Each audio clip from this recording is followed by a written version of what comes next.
Welcome, everyone. We have another very special podcast today, of course, brought to you by ClubGG, where you can create poker clubs for free and win hundreds of thousands of dollars of prizes monthly. With that being said, I got to introduce someone that I've looked up to. I've always kind of around the same time frame, same age. We got Chris Moorman here, one of the most prolific online tournament players of all time, world-class player, and all-around great guy from what I know. We haven't got to spend a lot of time together, but I appreciate you taking the time and coming to chat with me today. I appreciate that. Yeah, thanks for having me on the podcast. I know we've been trying to get it sorted for a long time, but I'm finally here now. So I'm excited to chat to you, get to know you a bit more, and tell your listeners a bit about myself. Yeah, no, for sure, man. Listen, a lot of respect for your game and what you've done. And for those that don't know, I don't want to spend a whole podcast on going through your history of poker, but maybe just tell me how you got into poker originally. You were the number one online earner in tournaments of all time. I know that changes a bit. You're doing more live. So I think you were the first to cross 15 million. You have 20 million plus in earnings, maybe more. Just maybe give the viewers just a little bit of an overview of how you got into poker, and then I'll go from there. I was just I was studying economics. I was at university in England. That's where I'm originally from. Obviously, my accent still a little bit, but it's gone a bit being in the US for a while. So I just was studying economics, and I was in the pool team, and we went on a trip. And on the way back from it, one of my friends saw in the local student newspaper about this poker tournament online, and he was like, "Oh, we should all start playing." It was on a Monday night, and there wasn't much going on campus on Monday night. So me and my 4 friends I live with, we all signed up, made an account. It was like a free tournament, and I think the final table got paid money, but it wasn't like a big time thing. I think the winner got like $250, but the winner did get a seat into a live tournament in London. So we were all kind of excited for that. We had no clue what we were doing. We printed off the rules on, I think it was Yahoo back then. That shows how long ago it was. It wasn't even Google. It was like 2005 this was.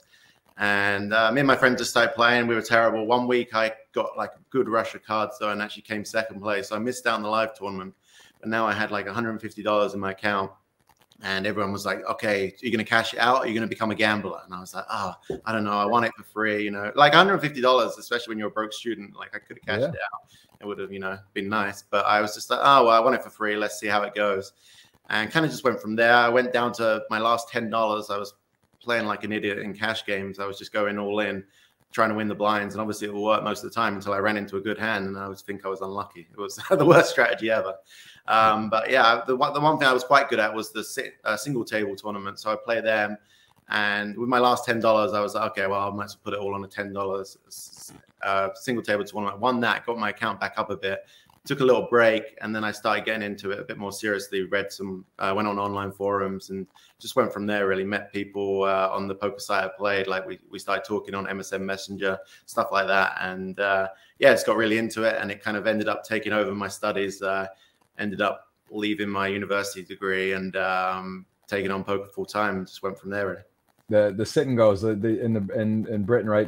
Stevie 444. I remember those Poker Stars sort of package satellites, 12K steps. He would always do crush those. And did you know of Stevie then? Did you know any other guys and those guys? Yeah, like Stevie started with tournaments, so he was playing tournaments the same time that I switched to tournaments, because actually I started with cash games and then I ended up switching to tournaments. Enjoyed them much more. But he was playing tournaments, and then he started playing these steps. He would try and get me in on them, but I don't know. I just didn't. It was weird. Like I started with sit and goes, but then I just never really played them again in my career. But he was like killing it. Like he was winning all the seats before he was 18. I would talk to him every day. Like we were discussing strategies. So for a while, I think I went to his first EPT with him. Like I met his parents at the airport, and I was late, so that wasn't a good image. Like it was the first time he'd been to like a live trip, and he just raw turned 18. But everyone knew who he was even before he showed his face in live poker, just because he was such an online OG kind of thing. So I didn't really get into the steps, but like I was into everything else basically. Yeah, it's interesting because the poker back then in the US, it just got so popular. We started around the same time. The Moneymaker Effect, was that something that, were you aware of it? Had you seen the World Series of Poker? Did you know who Chris Moneymaker was before you started, or was that not a part of anything? No, not so much. We knew World Poker Tour stuff. So that was the stuff I downloaded off. I think it was, back when Napster was around, stuff like that. We'd like watch all the World Poker Tour episodes with Gus Hansen and stuff like that. And me and my friends, we got the Dan Harrington books. So we had all the Dan Harrington books and Super System, obviously, stuff like that we read.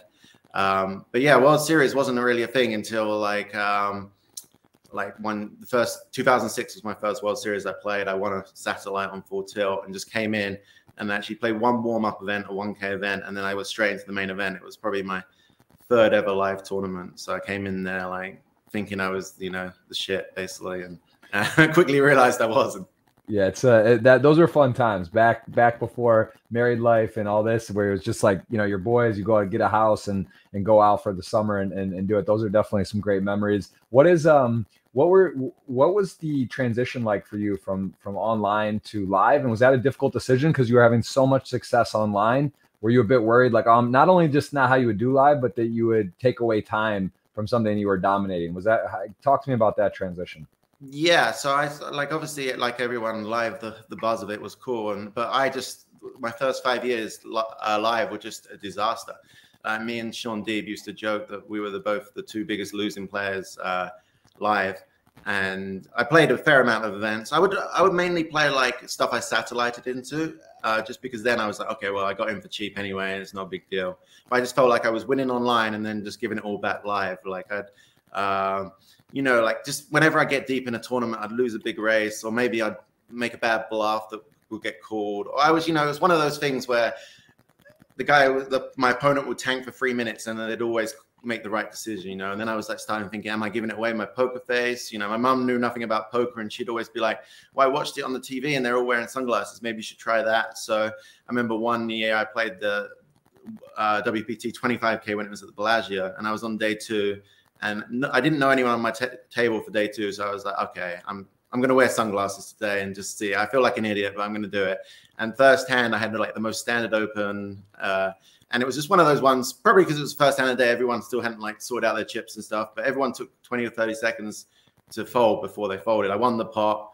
But I just felt so nervous. My heart was beating. I was like, we're not even, you know, seen the flop yet. So I just felt like an idiot wearing these sunglasses. So I just removed them and never wore them again, and decided that it must be something else. And yeah, live poker didn't really click for me until I think it was 2011. I just had like an insane year where I started off final table in the Aussie Millions main event in January, and just went from there. Like my confidence grew. I had a really good World Series. Actually, I think, yeah, 2011. I had a really good World Series. I actually was in contention for Player of the Year without playing mixed events, really. I think I played some PLO events, but other than that, like I almost won it, but for Ben Lamb, final table in the main event.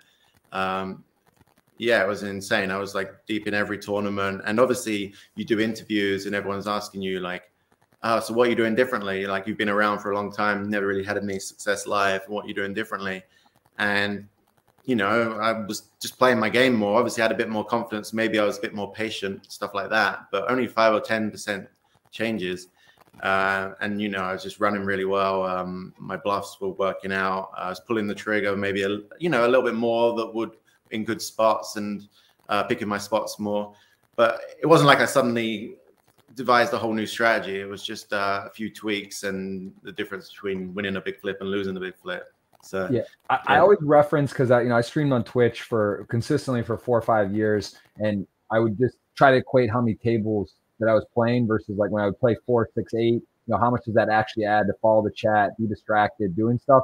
And then I would always reference kind of like Moorman. You know, man, I don't know how this guy does, because I felt like my play style, like I felt like I was so much worse playing more tables, and I know different people handle things differently, but I always kind of reference you as like, it's like crazy to be able to play like 12, 16, 20 tables and actually be playing like this, similar to how you're playing a couple. You know, right. I think you've always really done well with that. What is sort of can you give me a breakdown on how you feel your quality of play goes from, let's say, 1 or 2 tables to 4 to 6 to 8 to 10? And what is the most tables you'll ever play then and now? Have you shifted your perspective on that?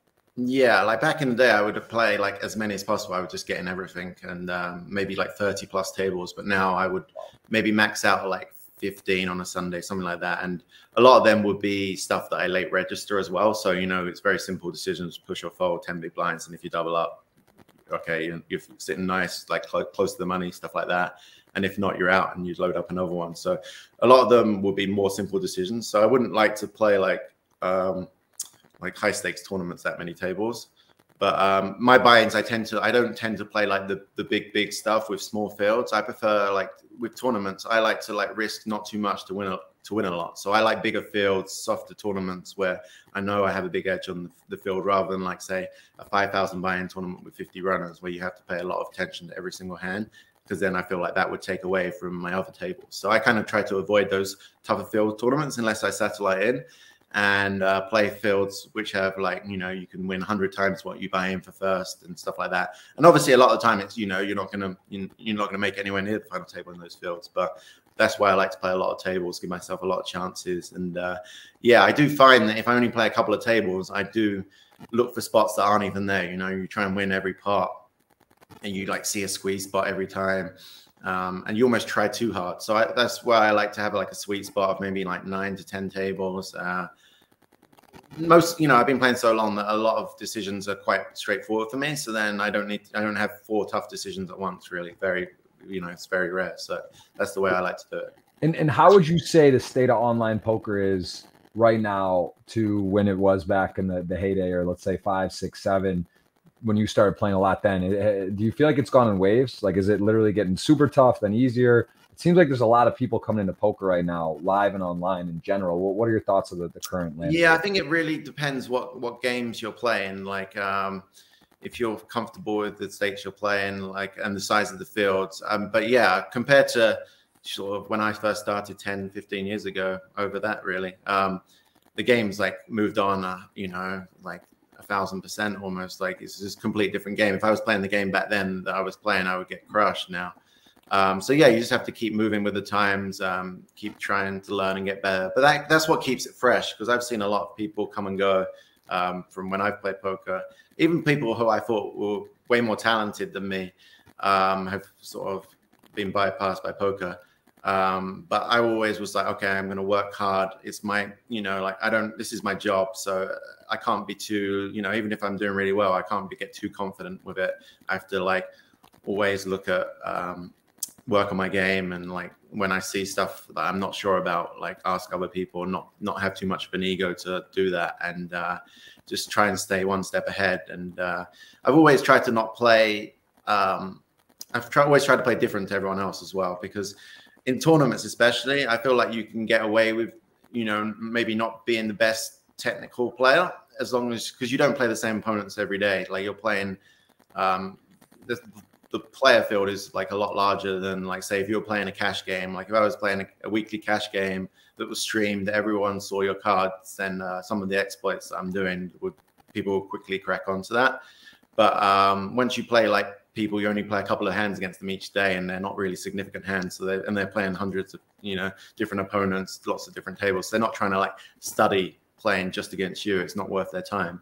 So yeah, that's how I like to feel like the games, you know, if the player field's still big enough where, like, I don't think everyone's like trying to analyze every single player. They're just trying to play their game. So I think you can get away with stuff and make some good exploits. For sure. And tell me about the pool and, I believe, bridge. You were sort of ahead of your time there. Maybe you're the captain of your college team, if that's right. And you guys won the national championship, if I'm not mistaken. Yeah. Pool, I like grew up playing as a kid. Snooker was my main thing to start with, which is like, I don't know if you've ever played. It's on a much bigger table than a pool table, and the pockets are much tighter. So it's like, it's really, really hard. Like, if you don't play that for a couple of years, you just come to the day when you're just useless. So I used to play that with my dad, and we'd go every weekend to play. And then it got to the stage, maybe I was like 11 or 12. I ended up beating him, and he's even more competitive than me. So once I beat him, he threw a fit and he stopped playing with me basically. And all my friends at the time, they didn't play, so I was way better than them. And I don't know, I just didn't join the league or anything. So I kind of gave up on snooker. Like, my highest score, like, cool break, but highest score basically in snooker was when I was 11 years old. I haven't beat it now, you know, I just don't play very often now. So I was really good at that back in the day, but it kind of translates to pool. So pool's a lot easier. So I went and started playing pool, and I was instantly good at that. And I just got really into it. There was a team at my university that I was there for like 3 years. So I joined the team to begin with. We had quite a good team. We were one of the favorites the first year. I was the first sub for the A team, and one of the players was playing bad. So I came in and did a good job. We lost in the final. And then after that, I was like, okay, I really want to win this tournament. The next year, I was one of the main players, but we lost. we came in as favorites and we just underperformed. Maybe we were too we lost in the quarterfinal and maybe we were too relaxed about it all. And then the final year, so it's my last chance, I was the captain, and we'd lost a couple of our best players. So we didn't come in with like that high expectations, especially after getting knocked out in the quarterfinal. Yeah. But we ended up winning it all, and it was like amazing. It was like, okay, it's something that I built, worked hard for 3 years. So yeah, I was always like into like different games, and like my parents both played bridge, which is like a really kind of probably one of the most technical card games there are. Like it's actually like way more complicated than poker, like to get into. Obviously there's a lot of advanced strategies in poker, but like you learn the rules, anyone can play like within a few hours, few minutes kind of thing. Whereas bridge, like the learning curve is really steep. Like you have to have a whole system. And so I started playing that as a kid, and then I got to the age, you start becoming a teenager and you realized it wasn't that cool. Everyone I was playing with was like 60 years old, and there was no money in it. And I gave that up, and my dad was really disappointed when I gave that up, because he was like, you could have been one of the best. And I was like, well, it doesn't matter. I'm not going to, I'm not going to be a professional bridge player when I grow older. So, but yeah, like once I started getting into poker, like it kind of it translated pretty quickly. Well, and how was what's the family dynamic with poker? Because I guess with games and this, I would imagine it's not, and having some immediate success, or were they worried about that with poker? Or was it always just a blessing for them? No, like any parents, at first they're really worried. Like my mom's quite a worrier anyway. So she thought I was just going for a phase. She would send me, she'd cut out like jobs from the local newspapers and send them to me. And the thing was, I didn't tell them I didn't have a university degree until a few years ago. Actually, really, yeah, wow. Because I was the eldest. I have a younger sister, but like they were so proud that I'd gone to university, and I didn't want to like let them down. One thing, and two, I was worried they'd make me go back and do it again, and then I really just didn't want to. Wow, that's a pretty big secret. That's yeah. So I got. How did I not know? They never got grades, or they were never like, oh, where's the graduation, or what?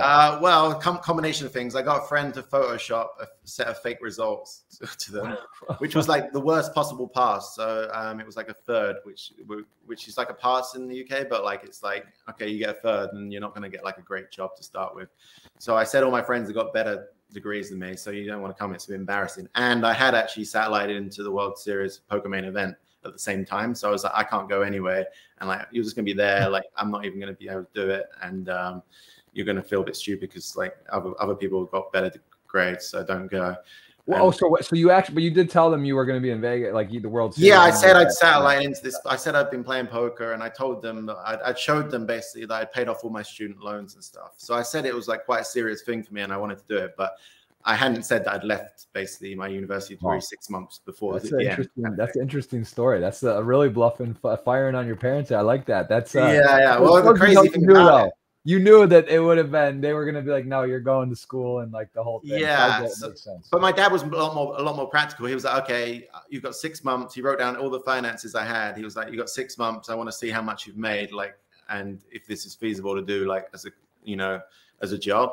So that 6 months, I was like, I think I was about 20, 21 years old. And obviously everyone's going out all the time at that age, but I just didn't go out. I played 7 days a week for 6 months straight, and, got a lot better as well, and ran pretty good, and like basically came back, and he was like, yeah, he was like, you got to teach me how to play this game. He was straight away, he was behind it after seeing that, because I'd had like a really good 6 month period. And I knew that if I didn't do good in that 6 month period, then they would like, the game would be up kind of thing. I'd have to tell them that I hadn't got this degree because I wouldn't be able to get a job. And then I'd have to go back and do the whole, basically I'd be 3 years behind in my life, and I'd be 3 years older than everyone who was in the same situation as me. And I'd have to explain what I'd done. And I'd never, so I basically had to, I put 120. It's like the hardest I ever worked in anything. And I like just tried really hard, and it came off.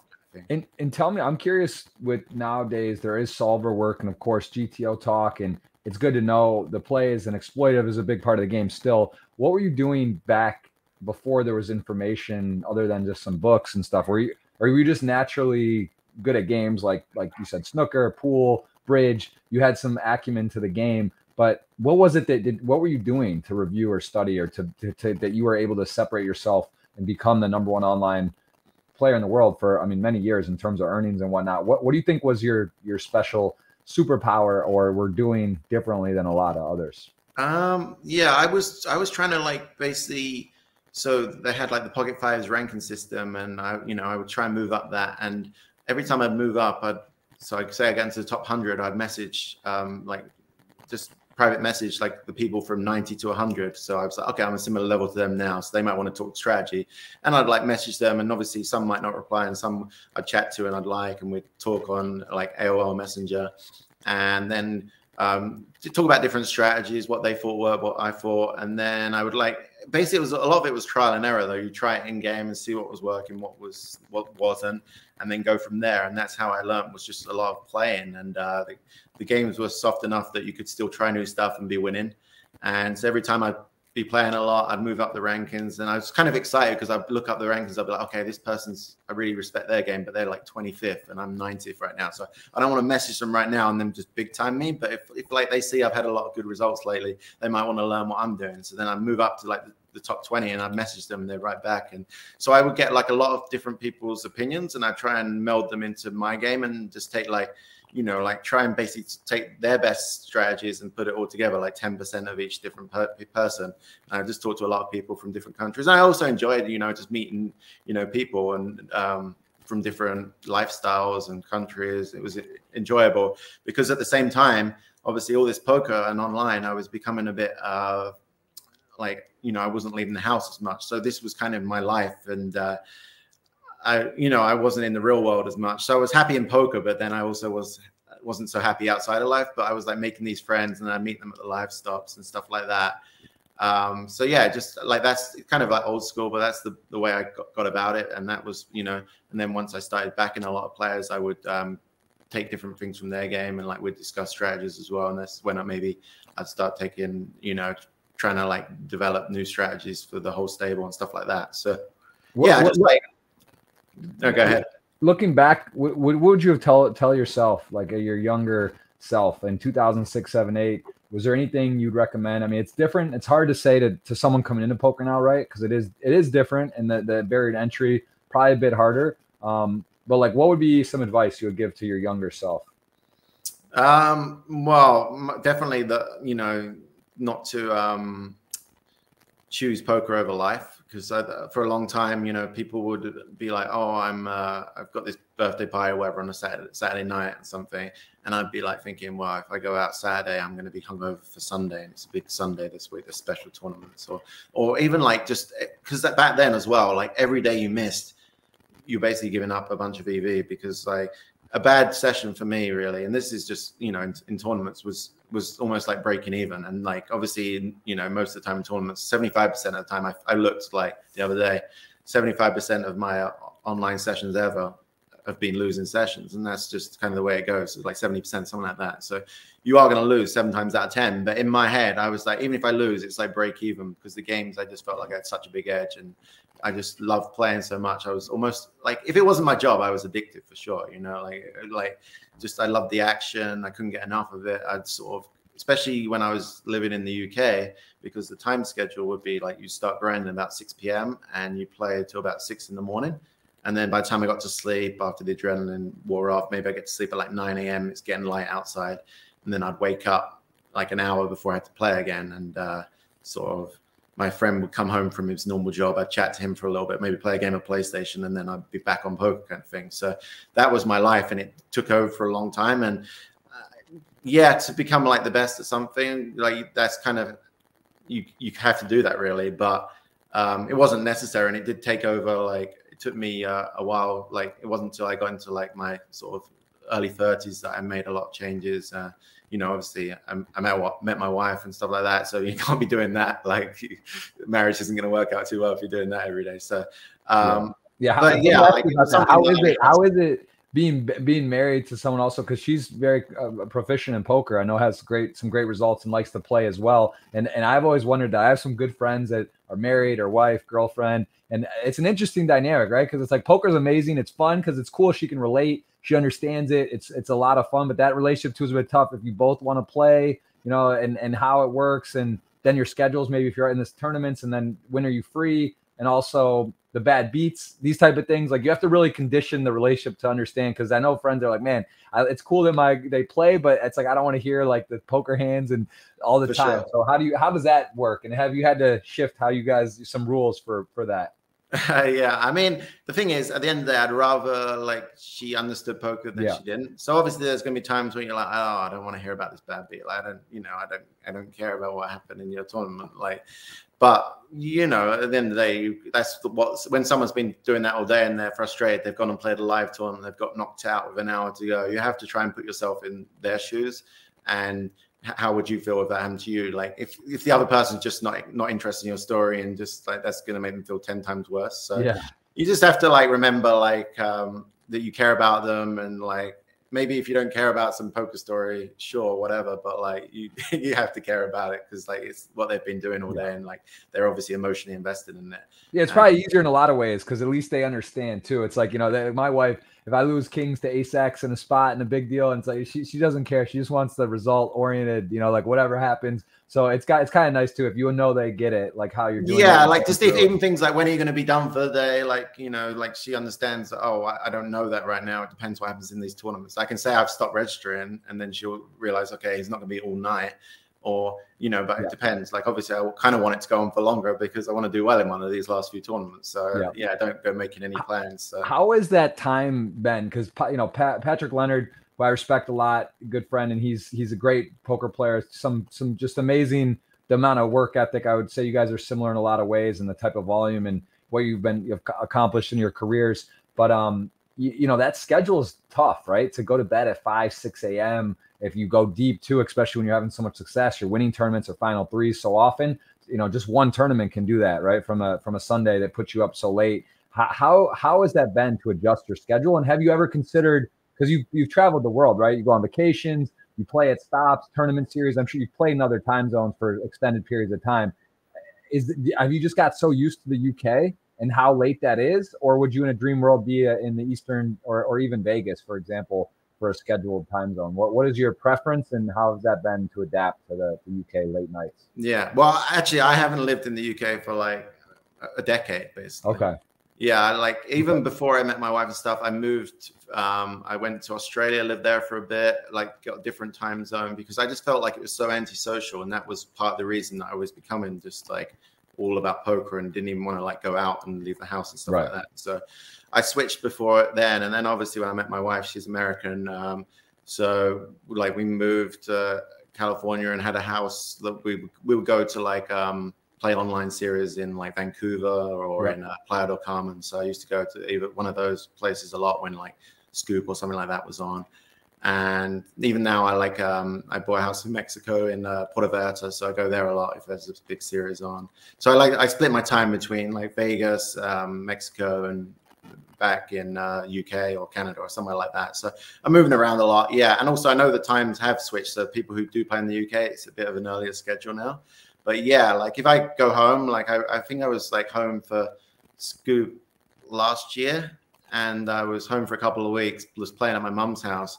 And, you know, like 3 days into it, I was dying already because of like the schedule is like so crazy. I'm not used to it anymore. Like just playing all through the night and then sort of sleeping when it's light outside and then getting back up and it's dark outside. It's quite lone around. Like if you're not winning at poker, like it basically becomes all about poker. So like how you're doing at poker really reflects on your mood. So yeah, I think in the US too, is if it's West Coast, East Coast, that's too. If you get done, it's like, all right, well on West Coast, you could actually, you go to dinner still, even if you win a tournament or it's late, it can be 7, 8, 9 o'clock, you're done or something instead of, the late night. And it is tricky. So that's interesting. That makes sense that you like if I'm playing in Puerto Vallarta, I would start playing normally about 10 a.m. unless it's a Sunday, then a bit earlier, but 10 a.m. So I would go out, I'd hit the driving range beforehand, play. Normally like the day, if there was day 2 tournaments, they'd finish at like 7 p.m. and then you still have time to go out and get dinner afterwards. So it breaks up the day and you're still like doing other stuff outside of poker. So it's much more enjoyable and it doesn't just become all about poker. So I like it when I'm grinding there for sure. What would you say right now, pie chart of your time for just poker, online, live? What is, you know, factoring in travel or a series for a week? Like how much time of the year are you playing live versus online? It just really depends. Like if I like see an event I want to play, like I played the PCA this year just because I was like, okay, obviously that 25K is massive. Like if I'm not in that, I'm just gonna be sitting at home like huge FOMO, you know. So Yeah. I'm basically looking at the schedule like, am I gonna get FOMO if I'm not in this event or not? The World Series, I go hard every year. That's like, because I'm not like I enjoy live poker, but I'm quite realistic. Like I hate day ones, and that is a lot of live poker. You can't really expect to be deep in the tournament. Yeah, that's exciting for everyone. So you have to think about what when you play live poker, you know, like 90% of the time you're playing day one or early on day two, you're not in the money. It's not, you know, that's the grind of it. And you get, you know, like you get knocked out. It's a lot more emotionally taxing than saying you're playing online. You've got 10 tables going anyway, so you get knocked out one, you're only playing it for a couple of hours. You're not really, you're like, what, no big deal kind of thing. Whereas you're playing live, you've been playing this tournament for a few days, and then you're knocked out, and then you've got to start another one from scratch. It's like a bit more. So the World Series is the time, just because I love the history of the World Series and want to do the best. You know, like I want to, in 30 years' time, I want to look at my World Series record and be like really proud of it. And like, so World Series every year, I go hard and playing like most days. I'll still, I know myself, so I won't be there at the start of every tournament. I'm sure I'm missing up on some EV against like some weaker players, but I know if I got there at 12 for the first hand every tournament and I didn't cash or didn't go deep in the tournament, I'd be like moaning about how unlucky I was, or I was like winning all these pots and then I just lost the flip, or I ran kings into ace, whatever. Whereas if I get there a few hours in, you know, I'm still coming in with like 40 blinds, that's fine. Every pot matters, so I'm not on my phone when I'm playing, so I'm just trying to concentrate, and like I feel like I'm playing catch up, so I try harder, if that makes sense. And also if I do get knocked out, I'm like, well, you know, maybe I didn't, you know, I don't feel like unlucky as much, because I'm like, well, I got there late, so you know, maybe you know. So I know myself that if I was there every day playing from the start, that I would get a lot of burnout by, you know, by week 2 or week 3 if I hadn't made any deep runs. So that's the way I like to approach it. And during your WSOP regimen, are you generally going all out every day, wake up, play if you bust, or do you kind of select events in a schedule and take days off throughout? I won't generally take the whole day off, but like I'll go and do stuff in the morning. I like to like maybe either go and play pickleball, play golf, do something in the morning, and then come in, maybe say the tournament started at 12, I come in at like 3 p.m., play a couple of hours before dinner, break it up a bit. So I'm like, okay, I'll play, you know, 2 hours before dinner and then have dinner like with friends, and then, you know, hopefully play till day 2. And if not, then maybe meet up with people, have a drink, not like go crazy, but have a couple of drinks and come back the next day. So I won't normally take like a whole day off, but I won't basically play a full day unless I'm on day 2 and I'm forced to be there at 12 kind of thing. And what do you think of the now? I mean, Poker Go has these series. They're unbelievable at the, you know, there it's at the studio, Poker Go studio. Well, the 10Ks, 25s, all these, and then there's Triton. You know, the unbelievable series that they put on across the world with the production and the quality of the games and stuff. And you mentioned though you had so much success and you kind of like the bigger fields. What are your thoughts on that? I mean, it seems like, you know, I've done the commentaries at a lot of these stops. I haven't seen you at the Tritons. Is that something? Is that on? I won't say a goal, but is that something you would look to do, or do you have such a sweet niche and you just crush what you're doing? Is it like why battle against these guys in these spots? Like, give me your thoughts on the high stakes sort of live. Yeah. No, obviously, like it's a weird thing because I feel like if Triton came out maybe like when I was like 15 years ago, I would be all about it. I'd be like getting in everyone and like being like, yeah, sell some action, get in there. But now I don't really like to sell that much unless, you know. So I like to just have most of the action myself, and I don't like the stress of. For me, it's a weird. Like if I lose 20K in a day, it's like way worse to me than winning like 50K is good, if that makes sense. Like even though it's, you know, more money, but like that's why I kind of stopped playing cash games when I grew up in cash games, and I got to a level and I was like, oh, like, you know, you're playing like 10, 20, and you're like, okay, now what, do I just keep going higher? And then, yeah, you're playing better players. You know that, you know, it doesn't matter how good you are, you're still going to have big swings. And I just don't like the big swings of it all. Like I had a lot of big swings when I was back in like too many players and stuff like that. So now I don't like the stress of it. I kind of just like playing my sort of schedule that I know I can crush, and take some shots in some like huge value ones. Like sure, like, you know, I play the 25K PCA that has 1,000 runners that, you know, that has a lot of people that shouldn't be in that tournament necessarily. But then like you're playing like a, you know, a 25K Triton with 100 people, you know that most of those people are really good players and you're going to battle, and that's fine. But like, you know, maybe if I got in for a satellite, I'd play. Like I know ACR has some satellites to them online, and also Phil Nagy's running this crazy competition for for the last ones where a couple of the pros get to go for free. So I mean, it's like a 100K package. Sure, I'm not going to turn that down if it's a free roll and stuff like that. But yeah, I just don't like to put out my money for it, and then I also don't like to sell. And also those, then you have to be a lot more careful about how you're playing, because you're playing against the same people all the time. So you have to switch up your game, and then you start. It's a weird thing where if you're switching up your game that you found to be really successful recently, then you start doubting these new things you're learning because you haven't implemented them in your game. So I like to just stick to what I know a bit more, and maybe it's like a just thing when you get older, you're like happier with what you're doing. But yeah, back in the day when I first started playing poker and was doing really well, I play like, I play the 25K heads up at the World Series, and I wouldn't play heads up the rest of the year. And I would be in those tournaments where, I was probably a losing player and I wouldn't even care about it. But now it's like when you see what you can do with money in the real world and stuff like that, it's like, I don't want the hassle of it and the stress of it. So I kind of stay away unless a really good spot comes up. For sure. And tell me about the Moorman's Book of Poker, which I believe was 2014 did, and maybe it was through D&B. I know those guys, and I believe that was where you published your book. Tell me about that experience to do a book. Was it fun? Was it challenging? Would you do another one? Yeah, it was very challenging. I kind of like went into it. My wife Kate convinced me to do it. I don't think I would have done it without her, but she was like, "Oh, you should like take yourself out of your comfort zone a bit, and like once you do it, I think you'll be proud of doing it." And it helped that one of the guys, Dan, who I wrote it with, he did half the. It was basically that one was half of his hands. It was his hands that he played, and I basically gave him like a coaching report on some of them. So some of the ones he actually played really well, I actually had to take out because I didn't know as much to say. So I felt bad because I only left the hands that he botched up in there.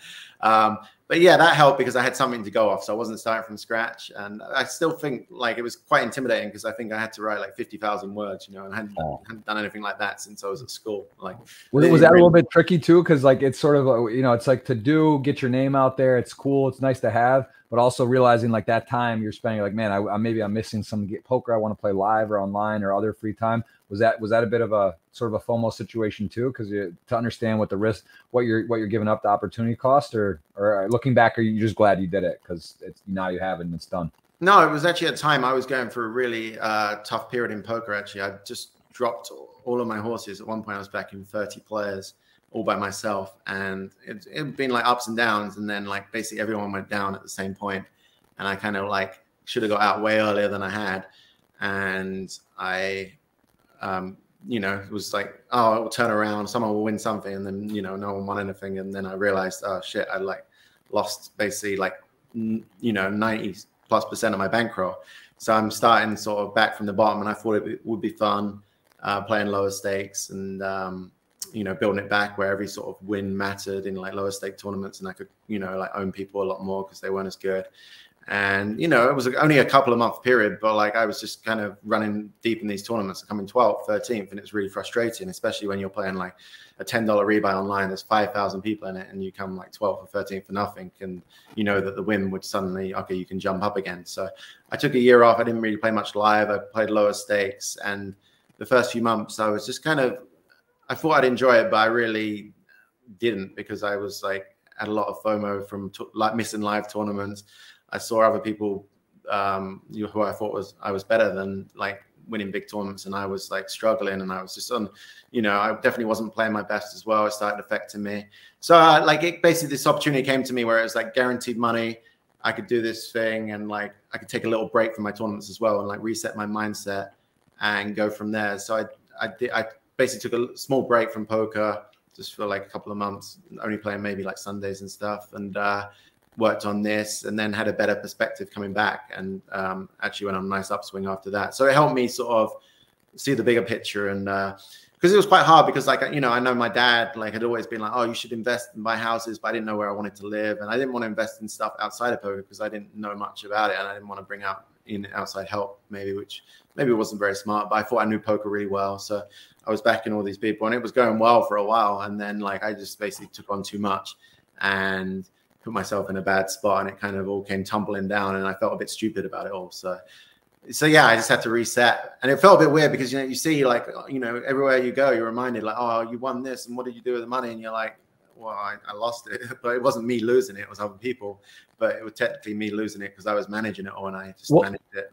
really What bad. was the peak of amount of people you were backing or dealing with? Like how many? Probably about 35 different people. Like probably 2/3 of them were like American, and obviously Black Friday like messed a lot of that up. I had to like write off a lot of makeup. A lot of people, you know, I had other people steal money from because I wasn't very good at like.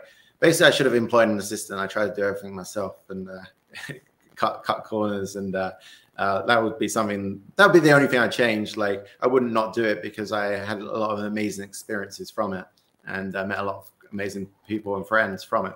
But yeah, going back, I would definitely hire some outside help to run things because I was still trying to play like, you know, my 16 tables at a time back then, like way more tables and send people money. And I was, you know, coaching people. That had to be crazy because then it was like when you're doing that, you're almost never off, right? Because like if you had 35 guys across multiple sites, there's a good chance almost every day there's sweats. So like you're watching or you're out. Yeah, I was watching final tables. I'm yeah. also like, you know, people have life problems come up and trying to help them with that. So it's a lot of outside, you know, like people, these, you know, they weren't just horses as well. Most of them my friends as well. So I was trying to be there for them as well. And like, yeah, basically I slept and played poker for like. Do you play mixed games much? I thought somehow you dove into that a little bit. Do you play any mixed games, PLO? No, not really. I play PLO, but like, you know, I'll play maybe the biggest buy-in. I mean, one year I actually came like 7th in the 5K 6 max of the World Series, but I was looking around and I felt like the fish there, you know.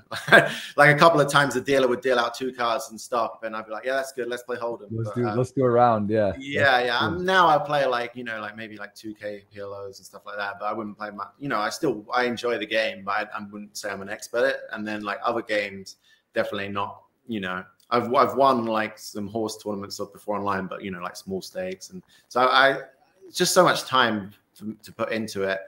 And obviously, like really, the World Series is the only time I'd use it. And also, then when the World Series is on, I kind of like having the option to have a day off or like go and play a tournament of the win or something like that, you know. Whereas if you're playing mixed games, it's just non-stop. You bust a tournament, you jump in the next one. So it's not even like 1 tournament a day. It's like 3 tournaments a day. And like I think that would just be too much for me. It's kind of crazy. How have you dealt with, do you remember, was there ever a period specifically where online, you know, live, okay, sure, that what it happens, but what about like a downswing online where like it was just like you said, you expect to break even or win almost always, and then, you know, if Sundays in a row or weeks are going by where it's not going well. Did you ever have like a noticeable down period?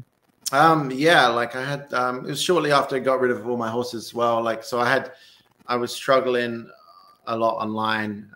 The game was changing obviously, and I'd have to, you know, the game was always changing, but this time I was struggling to like pinpoint where I was losing out, and like actually like reached out to, not a lot of people know this, but actually reached out to Patrick Leonard because he's someone I respected, and I knew he was running his huge stable at the time, and I knew he knew all about like poker tracker stats and stuff like that.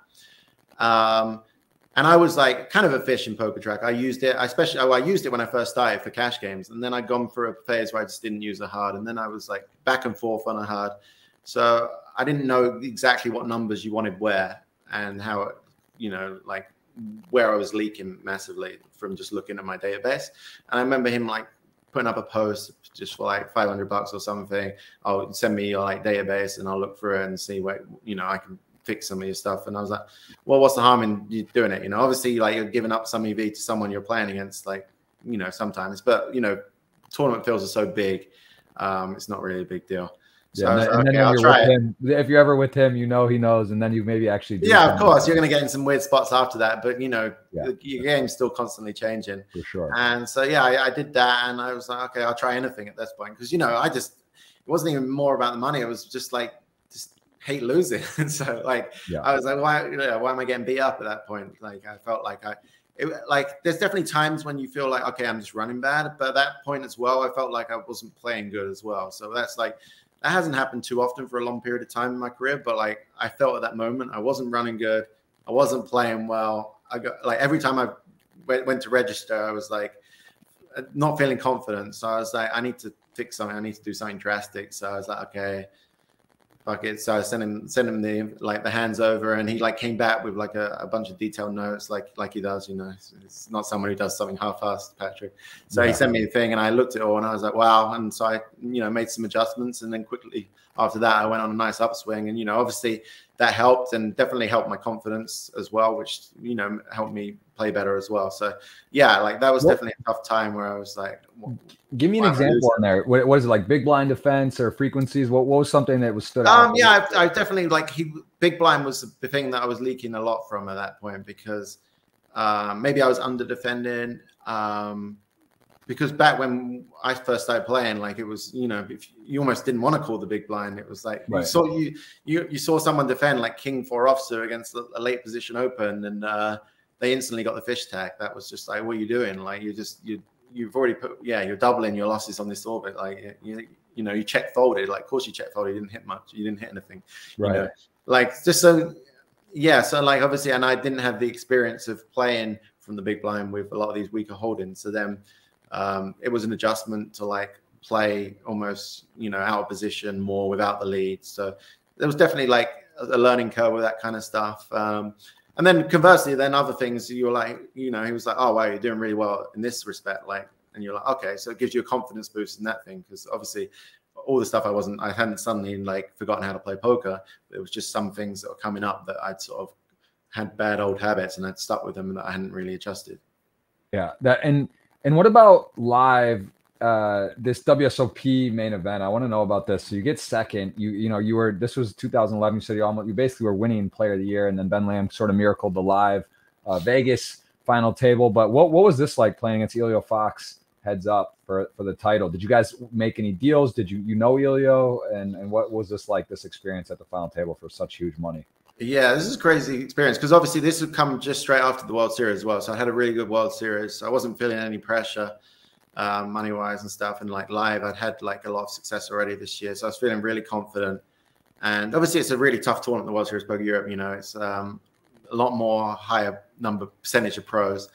And I remember from like day 2 onwards, me, Jake Cody, and Elio had all gone to dinner to the same spot. And we end up final tabling together. But like from day 2 onwards, maybe there was like 300 left at this point.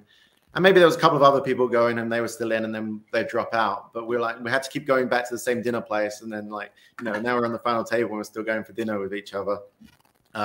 Just kind of like a home game almost. And and then me and Elio get heads up. Actually, Elio ended up taking Jake out on a really bad beat. And then me and Elio got heads up, and we ended up doing a deal anyway. But I obviously really wanted to win, especially after I'd come second in the World Series just before that as well. So I really wanted to win and get my first bracelet. But yeah, he kind of just owned me in a couple of crucial pots, heads up. But I remember the next tournament, like straight from there, it's like it doesn't stop, like straight after was San Remo. So like we go over, like I think I got taxi over, it was like 45 minutes from Cannes to San Remo. But I actually had I swapped out a decent amount of percentages with people. So I just got the money in cash, like I think it was 800,000 euros, and I just had it all in the 500 purple notes in my backpack, just going around with this, like stopping off at McDonald's and stuff. I was like, oh, if only people knew, I could easily get robbed. And then I go to the tournament, I'm handing out the money, and then actually on day 1 of the EPT, I doubled up early, which was nice. And Elio came over to my table and he just drops off like a brown paper bag with like the deal money that we'd had for first or second. And I'm like, well, don't give it to me now. I got a whole day. So I was like, well, I've already doubled up, blinds are low. So I go back to the hotel, drop it off in the safe. But I'm rushing back, obviously, because I want to get back. I don't want to miss too many hands. Finish the play for the day, go out that night. And then I'm like, okay, I'll check the safe just before I go to bed. But I'm obviously a bit drunk at this point as well. And I can't get into the safe. And then I start panicking. I'm calling downstairs, but no one speaks English, all Italian. I don't know a single word of Italian, obviously. And in the end, they get the message across that the manager is the only person who can open the safe, and they won't be there till the morning. So I'm just there up all night, sleeping, not sleeping at all, obviously. Sharing the only person who knew the code was Taylor Parr, who was like a good friend of mine who was sharing the room with me. And I was like, well, if you told someone and they took the money and you're still here, it's quite a good hustle anyway, so respect. But but I was like, there's only one code it could be, and it was not working. I was like, well, what the hell's going on here? And anyway, they came. I was just thinking about how stupid it's going to be if I lost this money. I wouldn't, everyone's never going to let me forget it. And then in the morning, they opened it up and they're not allowed to look in the safe. So they kind of opened it up and said, and I just had the huge sweat and luckily it was all there. But I was, you know, I was like, like 800,000. It was probably like €1 million at that point. So I was like, oh my God, if I just lose. Well, yeah, crypto, you know, now Luxon Pay, CoinRivet. Yeah. Back then you just carry it around in cash and it is a lot different, but and those are sweats and these exactly in hotels, what they can do or don't do. People know. Yeah, I mean, I could easily I was in such a rush, I could have just forgot to lock the safe, you know, and then suddenly someone walks in there, like, how can they not take it, you know? Yeah, and speaking of second and that sweat, and again, make a deal. So obviously trophies are nice, bracelets are nice, big money is nice, but here you do get it done for 7 figures. And was this around the time of the book, or had you already written your book? I can't remember. This was I think it was just after I'd written the first one, but I hadn't written the second one. 2014 though. Yeah, this was just after I'd taken my big break from live poker. I was in my downswing, and this was basically my first tournament back. I'd started working with a mind coach that my wife had sort of put me onto. He'd been working with Liv Boeree. I remember it was funny. I only did it really to appease her at first because she was like, "You're becoming sort of miserable to be around," and you know, and like you're just becoming a negative person. Yeah. I'd never been a negative person really, so I was like, "Oh God, really?" Like, and obviously it's hard to like think I'm like, "No, I'm not really." And she's like, "No, you are." So I was like, "Okay." Right. I was like, "Okay, I'll go and meet this guy." So I met this guy. He's a British guy as well, so it made it easier. But like, it's weird because British people don't like to talk about their feelings and stuff. It's just, I don't know, it's in our heritage. But anyway, I was playing online at the time in Vancouver, and he was out there to visit a friend, and like he agreed to meet me, like no strings attached basically. So I met him in a hotel room, just chatted to him, and instantly I was opening up to him about stuff that I hadn't told anyone before, just like stuff as a kid, that stuff gone on, whatever. And I felt like a really good connection. I was like, okay, I'll go and talk to him a few more times. And the only reason originally, like I spoke to him is because I think he'd started working with Liv Boeree, and Kay was like, okay, well, Liv's cashed the last free 10K since she started working with him. I was like, oh, wow, cash 3 in a row. I was like, it's not like she's even won any of them, but like, yeah, but anyway, I was like, okay, whatever, I'll just go. And I just did it to almost just make her happy, but I didn't think anything would come of it. And instantly I was like able to sort of, even stuff I didn't think I had an issue with, I was like talking to him about, like it was like stuff from like just my childhood, whatever. And I felt better about things. I felt more positive, and I went on a nice upswing in that. I think it was like one of the last F-tops they had. I went on a really nice streak online, and I was like, okay, I think I'm ready to go back in the live arena. So I went and played the one in LA, and I had a house in LA at the time that I was living in. So it felt like a home sort of event. And yeah, I mean, I just, obviously it didn't help me win races and stuff like that, but I just felt like I was running good. I felt good in my game. And then 7 days later, it was like every day was quite short as well. It's one of those tournaments where there's no dinner break. So we'd sort of play a few hours, come home, reset, go again the next day. And suddenly I'm at the final table, and then, now I'm heads up, and I'm like, okay, this time I can't lose. Like I've come second a few times now, and like I'm starting to get shit from my friends from it. And I was like, this one, I feel like I'm going to get it done. And I got over the line, won it. And it was just like, felt so good because I waited so long for that. I had big scores, but this one felt different because at that point as well, I wasn't backing any horses. So it wasn't like, okay, suddenly this $1 million I win, I'm suddenly going to be sending out 20K here, 20K there. I'm like, okay, that's for me now. And I can sort of build a future with that. And go from there and like become a real person rather than this sort of online guy who's just throwing money away everywhere and like losing stuff. And so, yeah, and it was like a lot of, it was a tough year before that. So it felt even better. Like, so yeah. Very, very nice. Yeah, it's nice. Winning is nice, right? It's different. The trophy, the title, the prestige, extra money, of course. And it doesn't happen very often, so you got to enjoy it when you do. It is crazy. Tournament poker life's tough, right? Because there's very few far between you actually win. Even, I mean, in your case, some of the most wins, I think you have like online is like over 1,100 top threes, and this was from notes a while ago, probably way more, and even unrecorded or other names from in the past or whatever, right? Whatever Pocket Fives tracks. But yeah, it's a hard way to make easy living, and it's definitely an interesting game. Would you say you wouldn't trade for anything in the world? Because I mean, say there could be traders or doing other stuff. Give me a bit of how much you love poker, and do you think you'll play for like forever at some degree or fashion? You'll play some poker. Do you see yourself slowing down at all, or do you always see kind of going hard for the time being? Yeah, I mean, I think myself, like I actually don't go that hard, and now my friends like, how are you still playing like so much volume, whatever? Like, I mean, I just love it. I enjoy it. So if I don't have plans, if I'm not doing something that I'm really interested in, then I don't like to just sit around and like watch TV or like I like to be sort of doing something. So yeah, I won't, you know, other than Sunday, like Sunday it has to be something, you know, it's got to be someone's wedding or something for me to miss a Sunday. Yeah. But the rest of the week, if there's stuff going on, then yeah, I'll take a day off. But if there's nothing going on, I'd much rather just play some poker. I really enjoy it. Like the way I approach it now, though, is like I want to look at the schedule and okay, there's a couple of tournaments I'm excited about, either online or live. So I have to be excited about it. I can't just be like, oh, I'm turning up because I feel like I have to. So I just only play when I want to. But luckily, most of the time I want to play. So I still end up putting a lot of volume. Yeah, all my friends joke that I love the game so much. I'm always like, I randomly like watch final tables that I only know one person there. I just like picking up, watching a lot of poker, learning like thinking about different things that I could implement, stuff like that. So I genuinely love the game. I mean, I've been in it for like approaching 20 years now. So it's like half my life I spent playing poker. So I can't really imagine not playing it. Like I feel like I'll play the World Series main event every year until I can't. But obviously I won't be playing maybe as much online or whatever, but I still think I'll be playing a decent amount, more than the average person, basically. I asked you about online poker. What do you think the state of live poker right now, especially spending a lot of time in Vegas? There's series, there's WPTs doing crazy events now. Obviously, the World Series coming up again. Seems like it was just recently, but it's around the corner again. How do you feel live poker is and the health of the game and the numbers, you know, obviously are great. Do you feel like there's a nice cycle of new players in the game? They're still pretty soft-ish, or do you feel like they've gotten tougher because now the quality just by default's better and there's more great players? Like, give me live poker 2023 versus live poker 2015 or 14, for example. Yeah, I think live poker is still booming. Like it's just, you know, the record numbers wherever you go, like in Europe, in America, like all around the world, there's tournaments. I think a lot of time now when you get deeper in live tournaments, they're tougher. Like people know ICM a lot better. They're not just going to punt off their chips as often as back in the day. You know, like you see a lot more KG final tables. People aren't making as obvious mistakes.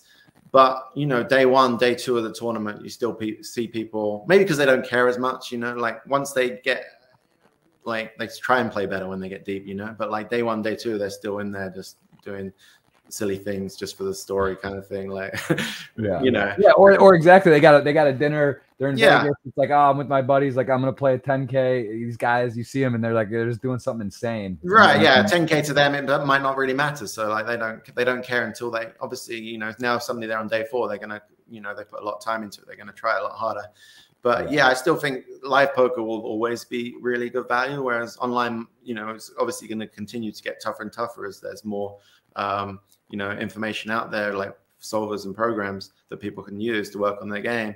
Whereas live, I think there's a lot more variables. Like, you know, you can use a solver, but like you're playing against some guy who's not playing the range, then it's kind of irrelevant. So you have to like go in there with game plans against different types of opponents. And that's why I do enjoy the battle of live poker when I'm in the right mindset for it. That, you know, you just have to have different strategies against different players. So it's quite unpredictable and exciting, like to try new stuff. And it reminds me a bit of how poker was when I first started playing, because you can do a lot of stuff, different stuff, and you can justify it. Whereas now online, if you get caught doing something that's technically bad, everyone's like, why'd you do that? And like, oh, you're a fish or whatever, you know. Whereas live, you can have a lot more reasons for doing stuff against different players because, you know, people are playing so differently. Yeah, that makes a lot of sense. And I do want to ask you, you're actually the perfect example here, because here we go, right here. You won 2 bracelets, one's live, one's online. Of course, GG Poker offers the online bracelets as well as for out of the country. And in the US, there's the Jersey, Nevada, where you can win. Was yours on GG or was this in one of the online in Vegas? No, this one was on the WSOP.com in Vegas. Yeah. Okay. Yeah. And I did come second in like a GG one as well. Like I have quite a few seconds. Tell me what you believe. If a bracelet live is a 100 out of 100, where do you calibrate the online? Do you think it's the exact same? You're probably the perfect person to ask, playing so much live and online in terms of skill, prestige, but also just the fact of like, does it count in theory? Because I mean, it counts, of course, but right. Where do you gauge it? I actually gauge it pretty low. Like, I mean, I also do think it depends which bracelet you win, you know, like say I won the GG main event bracelet when they had that and it was huge, you know. So I think it does. I think the online one depends a lot about the amount of money you win for it. And like the you know, like the one I got second in was also a really good one. It was a 5K 6-handed one. So like if I'd won that one, I would have put it up there with my 3K6 Max Live because it, you know, it felt like a tough tournament. I really battled for it. And it, you know, like it was a lot of big swings on the final table. Whereas the one I won was 800 turbo. So it's kind of like, yeah, I won a lot of all-ins when it mattered. Obviously, you know, I played smart to get there. I mean, I didn't play bad, but you know, I had to have a lot of variance on my, you know, I had to win all-ins, and it wasn't, you know, it wasn't nearly the same amount of money as the other one as well. And you know, you played for a few hours rather than a few days. So, and you know, when you win it, I think my friend was, it was kind of crazy as well because my friend was over playing and he final table as well. So, like he was there and we were like, you know, we'd swapped a piece or whatever, and we had, you know, we were celebrating, but it wasn't anywhere near the same as when you win the live one at like 3 a.m. in the morning and you all go out afterwards and end up in wherever, spin around or whatever, you know, and you put so much into it and like everyone's cheering on the rail. So it's very different. Like obviously at the end of the day, it still counts, I think, but like I wouldn't put it anywhere as close. And like I'm glad that the first one I won was live rather than online because it would have felt not as definitely not as real. For sure. Yeah, I think that that's we're aligned on that. I agree. I think it's cool and it's nice they do it. It adds some probably extra juice, you know, to the prize pools and excitement, and it's fun, but it is a little bit, I almost think it should be an asterisk, not saying it doesn't count, just sort of like a note that, hey, that like this is, you know, at some point there are gonna be so many online awarded as well that it'd be kind of nice to know like which is which. But you know, at the same time, it's a lot of players generally, right? You are beating a lot of players online. You could even argue is tougher in some ways. And yeah, and I mean, every time they do have an online bracelet event, if I'm able to play it, I'm going to play it, you know, like, whereas sometimes if it's not got a bracelet, you know, I don't really care. So I'm still trying to win it. Like I'm still like in theory it counts, but like, it's not the same feeling. Yeah, absolutely. And what was, tell me about meeting your wife when did you guys meet playing poker, mutual friends? What was that like? And you know, that's a big deal, right? You got married, and it's different than being with your boys on trips and just roaming the world. What was that experience like? And tell me about when you guys, you know, you knew you were gonna get married. Yeah, it was kind of crazy because at that time I just started working out with Jason Kuhn. Like I was living in Cyprus, and I guess you were living in Cyprus. Yeah. What? Yeah, I like rented a house out there, and I had a few of my horses, American horses, who played for me before Black Friday came out there to work off some makeup, and so there was like 5 of us. And then I had it for a year. The first 6 months there was like 5 of us, and then a couple of people got homesick or whatever, they decided to go back home. So I had a couple of spaces, and that January, like New Year's resolution comes about, I'm still sort of there eating like pizza every day and like not going to the gym, like feeling not great about myself. But at least now I'm like surrounding myself with like my friends and stuff. So it's a bit better than just grinding on my own. But still I was like, oh, I need to like, you know, work on myself. But yeah, one day I just sort of randomly like wrote Jason Kuhn a message on Facebook chat. I didn't even know him that well at the time. And I was like, oh, would you be interested in coming out to Cyprus, playing some EPTs and basically like being our personal trainer and chef and like working out some kind of a deal. And before I knew it, he was like, I already booked my flight. He didn't, you know, and he was there. And I was like, oh dear, what have I got myself into? And like every day we're going to the gym, didn't drink for like 3 months straight. Like, you know, didn't eat fruit after 7 p.m. Like it was a complete lifestyle change. It's kind of like, I guess what Sean D is going to have to do now with his weight loss. Just was going to ask about that. Which side do you like in that? It's a hard one because I feel like Sean Deeves, that one of those guys, a bit like Timex, who never loses the bet. But like, it is going to be probably the hardest bet he ever does.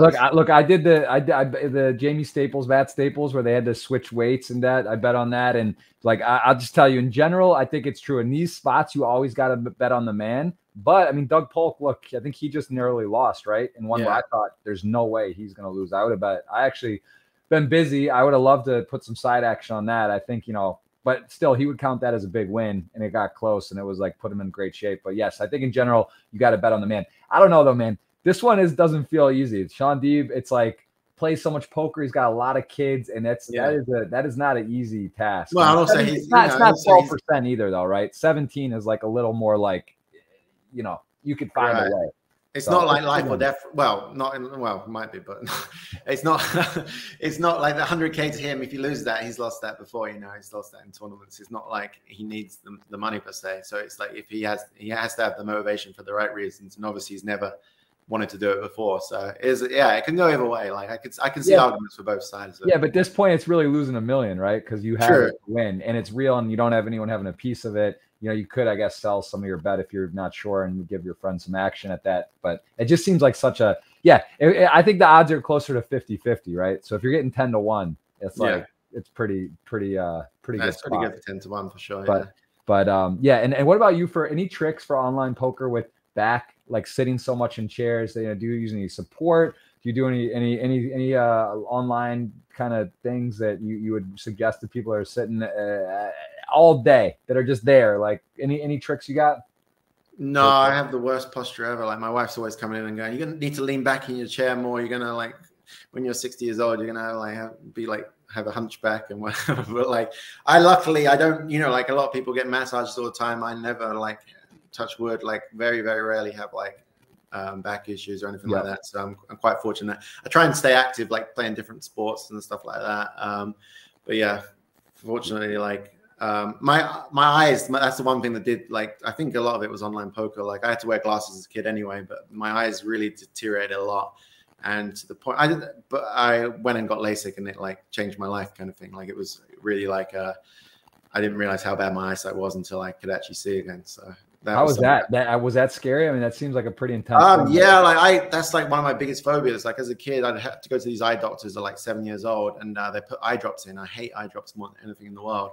And I have like 3 adults holding me down, and I'd be like screaming at them, like, "I'd rather you break my arm than do this," and like crying and whatever. And so yeah, to actually go and do that, I kind of just went for a consultation, and they had an opening the next day. So I just said, like, fuck it, do it the next day, so I don't have time to like worry about it. And the actual process wasn't too bad. But I definitely had a lot of fear of it. And if I had waited like a week in between, I might have not gone through with it. But yeah, it was definitely one of the things I'm glad I did. But yeah, that's and what's the most hours continuously played? Do you have some record online where you just went nuts, whether it was cash games, grinding, you wanted to prove something, any challenges, number of tables? I think I was trying to do like at various points I was trying to do like a certain like crazy, like, you know, like 48 hours of tournaments in a row or something like that. But I didn't actually, the one crazy prop that I really did was just that I wanted to win a tournament in a day. So I basically got odds on it. And I didn't, like, it was just a random Wednesday, like back when I was playing every day. And like, I didn't want to play that day, but I had nothing better to do. So I just was like, I need some action. I need something to do. There's no special tournaments on, so I need to do something. So I put up some action on Pocket Five and said, anyone interested? And before I knew it, remember, what's his name? Have a Calm from back in the day. He like wanted to bet 20K on it. And so I ended up having to cap the action, but I had a lot on it. I think if I got like 2.5 to 1 on it, but it had to be over 100 runners in the tournament. And I actually ended up winning one of my early tournaments. It was a 10K guaranteed 109, so it normally gets 100 runners, but it got an overlay, so I only got 92 runners. And I realized that, you know, quickly early on, I was like, oh, I don't need this table space. And it wasn't like a huge tournament, so I was like trying to get rid of it, shoved a few times. Now suddenly I like got lucky and trebled up and ended up winning the tournament, but it didn't count. That's interesting. That happened to me early on, not winning, but like a spot where the same thing, I kind of had to go out, and I actually was like really didn't care, and it wasn't, and I got so aggressive, and I like just started winning so many chips, and like it started making me think like, yeah, maybe, you know, this is tight.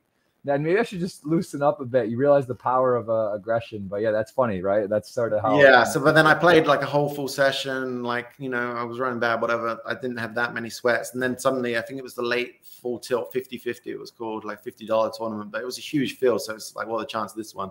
Suddenly, I'm down to the final 2 tables, and it's basically looking as my only shot. And now it's like 6 a.m. in the UK, so I'm getting tired. And I remember someone was on the rail, like telling, like, other players, like, I guess maybe they had some action. They were like trying to tell other players, he's shoving any 2 cards against you blind on blind here, call him, like in the chat, because that was when you could still chat, like other people were playing. And I get to the final table, and I remember like 4-bet shoving into it, like got it in real bad, like free-handed, like maybe something like Queen 10 suited into queens, and I just like the sun was coming up, and I realized like, I think if I won the bet, I would have won like 80K, and instead I maybe lost like 25, 30K, something like that. And I'd lost maybe like 5K in the session, or maybe a bit more in the session. Yeah. I was just like, I had that sinking feeling. I was like, damn, I lost. And then my housemate got up for work, and he was like, how'd it go? He goes, normally when you're up at this time, it's a good sign. I was like, oh, it's a really bad sign tonight. He was like, oh, it's only a Wednesday. How could you have lost so much on a Wednesday? I was like, well, I did this bet, you know. That's funny. I actually, one of my favorite stories about you, which you wouldn't know this, of course, but it was, you know, not gonna use names, but it's just like two guys I know through one of my good buddies who used to play online poker. Yeah. They were like on a full tilt. I don't know. It was like a decent sized tournament, not a big one, but it's probably like 15 grand to first or something. And they were like 3-handed with you, right? So these are two like poker guys. These are like business Wall Street kind of guys that like to, you know, play once in a while, but they're like two guys that were at the final 3. I'm not saying, I don't know, like specific, just, you know, they're two good buddies that don't play for a living. Right, that found themselves at the final 3 with you, you know, take it for what it's worth. But then they just like, it was like over in like 15 minutes, and they were like 1 and 2 and you were 3, and then you ended up beating them. It was just kind of funny. They were just like, they're still scratching their head, you know, not saying they were doing anything wrong, but you get it, right? They were just playing like, you know, they weren't going for each other. If they had a close spot, you know what I mean? And just got worked. But that I always thought was funny. Well, let me ask the last, I know you got a live tournament to play as well. I want to just kind of ask about ambassadorship. You've been a face of poker. You've been with Doyle's Room. I know 888, now America's Card Room. I know Phil Nagy very well. And they doing some great stuff. You mentioned the promotions with Triton and doing, you know, some huge free stuff. One of the players just won, right? A Stormer, I believe, or someone from ACR just won a live event. I never had like a big score at all. Yeah, pretty crazy, like amazing stuff. So a couple questions in one, but what is it like for yourself when you became an ambassador? Is that something probably too, just like friends, family? It's prestigious. Give me your first deal. And what it was like versus now, and like how that experience was to sign with the company for a representative. Yeah, like my first ever ambassador deal was with Doyle's Room Poker actually, and they did a deal where they signed basically the Brunson 10, they called it, and it was like 10 online guys who were coming up, and I knew a lot of the guys as well, so it was really cool because it was like felt like a close team, and you know, it was like my people rather than sort of joining like people I'd sort of only heard of. I knew all these people, and we all got a deal together. And you know, I remember like meeting Doyle Brunson, who was just like a huge hero of mine. I'd read, you know, Super System from back to cover like many times, and I went to like a fancy dining restaurant in London with him. And this was a time where I wasn't very, you know, I was just used to eating badly. So I'm like looking at the menu, I don't know what to order. Like I'm just like trying not to like look out of place. I'm like trying to eat properly. And I'm just like, but also I'm intensively listening to all these stories. Just like telling these crazy stories about how, like, you know, like all these crazy Doyle stories. And it was just amazing. And I like got his number. I remember calling him at one point as well and asked him for advice. I was going through a bad patch, and I was like, he told me to call him, so I'm going to call him. And my friend's like, no, you can't call him. I called him, he answered. And like, I felt like he actually enjoyed giving me like some advice. I took it on. And, you know, even like going forward, he wrote like the forward in one of my books that I wrote. And so I always kept a sort of closest relationship with him. He was like always like someone I really looked up to as someone who's been, you know, successful for such a long period of time in poker. And poker was their life. So kind of like similar to me, but on a way bigger scale. And so, yeah, that was really cool to join Doyle's Room to start with. Obviously, you know, in the end, the site went under and stuff and had to move on. But like, that's, you know, that's life. That's the way it goes. And yeah, and then recently I joined ACR in like end of 2021, just when they had the COVID WSOP in the fall. And joined them, like spoke to them. And the important thing when I spoke to them was I wanted to like, they wanted to expand poker in Europe, and I wanted to like help them with that. Like I played on ACR, you know, for the last sort of 5 years before that, and I'd always, you know, had no issues getting my money and stuff like that. And I felt good about the site. I liked, you know, what they were trying to do. So I wanted to come on and build more new tournaments. They were like they were very receptive to new ideas, which I liked, you know, like it wasn't like, oh, if you want to change something, you've got to like go for 1 million people. Like they'll try it, and, you know, they'll try it. And if it overlays, then okay, we'll take it off. But like, they'll give you a chance. So I came up with some new tournaments in the mornings that, you know, got people on playing earlier in the site. And yeah, it's all been positive so far. I think I've been with them for like 18 months, but had a lot of good experiences so far and a really good team. So I'm excited to see how it progresses. Very cool. Very cool. And if current day, one piece of advice, someone says they watch this, they're looking at you, they look you up, see your results, the success, give sort of a disclaimer, what you would, if you would just say someone wants to, is debating to come into poker today. Like, what would you? Yeah, I mean, if you want to come into poker, I think it's like a weird thing, because I think it's easier and harder in different ways. Like, I think it's easier because there's a lot more information out there. You can, if you put your, you look in the right places, you can get coaching, you can, training sites, all that kind of stuff. You can get good at poker a lot quicker than like maybe when I started. But the problem is, like, when I started, you didn't need to be good at poker to win. Like, now you need to be good at poker to actually win. But the main thing I would say is, like, you need to 100% know that you love the game, because it's not always like, yeah, it can look nice from the outside. You can see, like, it's a bit like you see someone's Instagram where, oh, they're going to this country, they're doing that, they've got doing this now, like all these amazing things. You don't see the hard like work people put in to get there, and the times where you just go for a couple of months straight losing every tournament, like the swings, the pressure, knowing that you haven't got a regular income coming in.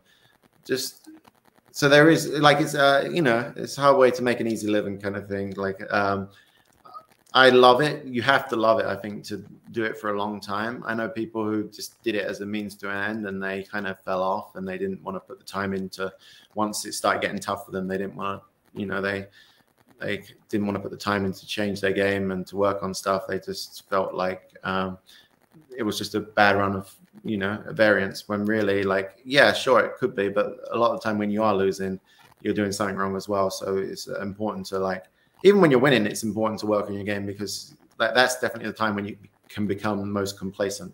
So yeah, in the long story, like, to sum it up shortly, I would just say, like, you have to want to really do it. Like, you can't just think, oh, this is an easy way to make some money and, like, be my own boss, and it could be a bit of fun. Like, you have to just love the game, love the competitive aspect of it, really want to battle people, and yeah, just go from there. For your own studying though, are you doing like some PO work and deep dive stuff, or is it more like analyzing your hands? You said Patrick obviously at that point had helped you and sort of took some notes. Like, what do you believe is the most efficient way for you to improve or study? Well, if you're spending actual, like, classify, is it watching final tables, reviewing your own play? How do you specifically study? A lot of how I study is watching final table replay. So on ACR, for a lot of the big tournaments, they have final table replay. You can, it's especially at higher stakes, it's like a smaller player field. So, you can make notes. I'll watch the final table replay. You can watch it on 4xP as well. So, say it's a 2-hour final table, it takes 30 minutes to watch it, and that's even, you can skip through even faster. And I'll just make notes on all the players, see who's maybe like, okay, this person's over adjusting to ICM, or this person doesn't seem to care about ICM, or different things. Just write them all down, have them all like in a file on my computer. So if I make a final table, I can look quickly, see if there's anyone on that information. And then, like, even like the GG 10K Super Millions each week that you host, I watch that religiously. Like, you're watching some of the best players in the world and seeing how they adapt against each other on final tables. And like, I'll use that as a study tool, but I also, like, maybe put on $200 and just like have a little sweat on it. So I'll bet on someone. So I'm interested to, like, for entertainment, but I'm also interested for study. So doesn't just feel like study. So I like to watch final tables, because at the end of the day, that's where all the money is. That's where the big mistakes are made. And you can see player tendencies and stuff like that. And then, like, as far as getting there, I'll work on, like, I'll watch videos and stuff, and I'll run some things in, like, like, in solvers and stuff like that, but that's not like my main focus. My main focus is kind of like exploiting people on final tables, because I think that's still where people can make a lot of mistakes, and you can, it's a different game. Once you make the final table, it's weird, because I was telling someone about this the other day. Like, when you make the final table, it's actually, like, the most fun about poker is before the final table, because, like, the final tables feel a lot, very stressful. Like, you mess up one thing, it can cost you, like, you can actually see how much that actually cost you in dollars amount once you run it back, in HRC or something like that. So yeah, once you get to the final table, I want to feel, like, really comfortable and knowing my strategy and knowing how I'm going to adapt it based on how other people are playing. And yeah, I'd almost, like, predict how people are going to play beforehand, and then I'll like reevaluate it as the final table goes on, and yeah, mix up my strategies and based on my opponents. So yeah, the final table is just where I'm focusing heavily on my study, and then the other stuff. It's funny, compared to a lot of other professionals, I really enjoy the progressive knockouts. I know a lot of people, professionals, don't like them, but I really enjoy those. So I tend to play those a lot from the start, because obviously you need to be in early for the bounties. And then regular tournaments, unless it's a huge, insane value one, I tend to late register them a lot, because I think it's quite smart ICM-wise near the money and stuff like that. So, and then it keeps my table count like at a manageable level as well, rather than trying to play like 12 tournaments all from the start and overload myself. So that's kind of the way I do it. It's kind of a unique approach, I think. But yeah, it's something that works for me.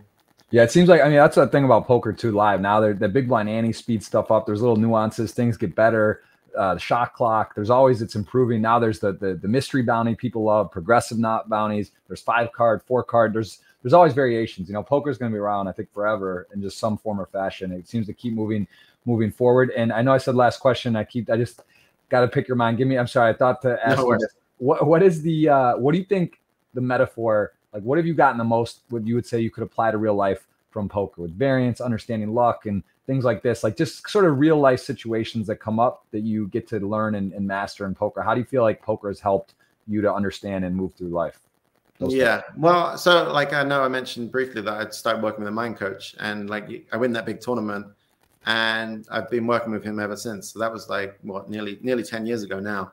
And yeah, I don't talk to him as often as maybe I did once when I was doing badly or whatever. And I like at various times, like say the World Series, I'll talk to him every week to check in on how it's going. But I would say it's like to always look at the bigger picture, like in life and in poker. I think that translates well. Like in poker, you can have a losing couple of months stretch, but you don't remember like the 3-month stretch before where you had like 150K score and it was like a huge like moment, and you can afford to lose that money back. Like, yeah, it sucks. Like, you lose 20K this month, 20K next month. But you have to remember, like 3 months ago, you won 150K, so you're actually still up. Right. So, and in life, like maybe you're going through a tough period. I don't know, like maybe you're having a tough period, like in your relationship, but you have to remember, okay, you've been together like 10 years, like you have so many great memories. Like no one has like an easy marriage or like an easy time with their mom and dad. Like you're always going to have arguments. You're always going to, and it's about how you sort of grow from that and learn to like have a bit of give or take. Like, okay, understand their point of view, and like you don't have to totally agree, but you can pick your battles, just different stuff. So I think poker can relate to life in the respect that it's, poker's not all, especially playing tournaments, it's never going to be straight up all the way. Like, yeah, maybe if you play in a soft cash game and like you have a big edge on the players, then you're going to be consistently winning all the time. But in tournaments, it's just going to be like all over the place. And you just have to make sure that when you're having a bad day or a bad session, that, that last tournament that you're playing, don't just fuck it off. Like if you win that tournament for 5,000 and you only lose 2,000 a day instead of 7, that's a huge win. Even though it's still a loss, technically, it's a huge win. And that like gives you the confidence going into the next session. And likewise in life, if, you have an argument, like, maybe try and iron it out before you go to bed. Don't like let it stew and like let it become a bigger thing than it needs to be, So I think poker and life can correlate in a lot of things. Yeah, not about what happens, how you react to what happens. A lot of exactly. There's always going to be good and bad stuff happening. It's how you deal with it. Like, there's always going to be stuff that's outside of your control. Like, you're having a bad day, someone does something that's like messes you up. Like, they maybe didn't mean to do it on purpose or whatever, but you just have to like laugh about it and move on. And like, okay, it sucked, but like whatever. Like, yeah. Makes perfect sense. Makes a lot of sense. Well, listen, Chris, I gotta say again, obviously we've known each other. We talk a bit here and there, not much. One of the guys I've never really gotten to know and just have a lot of mutual friends and hear great things. So it's really, I do appreciate you taking the time to come on. Love to have you as a guest on the GG Super Millions on a future Tuesday. Hopefully, yeah, no problem. Sounds good. I mean, I'll be watching anyway, so I might as well watch with you, right? Yeah, call it in and have some fun. And I respect your game a lot and what you've done, and really a great ambassador for the game. Wish you continued success and thank you so much. And where can people follow you? Where's the best way to keep up with you on socials? Just at Moorman1. I think that's the same for me on Twitter and Instagram. So I think that's the main places where I'm normally like posting stuff. Trying to post a bit more because like it's weird. I grew up when social media wasn't such a big thing. You know, I wasn't. You know, I would have been on Twitch if Twitch was a thing when I was like 25. But you know, then Twitch came out when I was older, and like I never really got into it. I like watching and stuff. But yeah, so main things for me are really Instagram and Twitter, and I'm trying to be a bit more active in the coming months. So. It is the timing thing. I was a little late to the party, and I was thinking that too. I was like, man, imagine Twitch is like, I started doing it 2015, really 2016, like diving deep into it. But I was like, well, if this was in like college or in 2003 or 2 or 4 or 5, I'd be like, wow, like it would have been a lot more upside, right? To start it like then and dive in. It's hard now as you're older. Yeah, it's a little intimidating, and also like back then I would have done it to hang out, you know, just hang out with the community and like stuff like that. So exactly. Well, listen, Chris, thanks again. Appreciate it. This was the Jeff Gross podcast number 185 in the books. More special guests coming up. Really was a treat today. And please, guys, give Chris a follow, and we'll see him on a future Super Millions episode as a guest. That will be a treat. Thank you so much. All right, sounds good. Thanks for having me on the show, Jeff, and have a good rest of the day. Cheers, man. Thank you.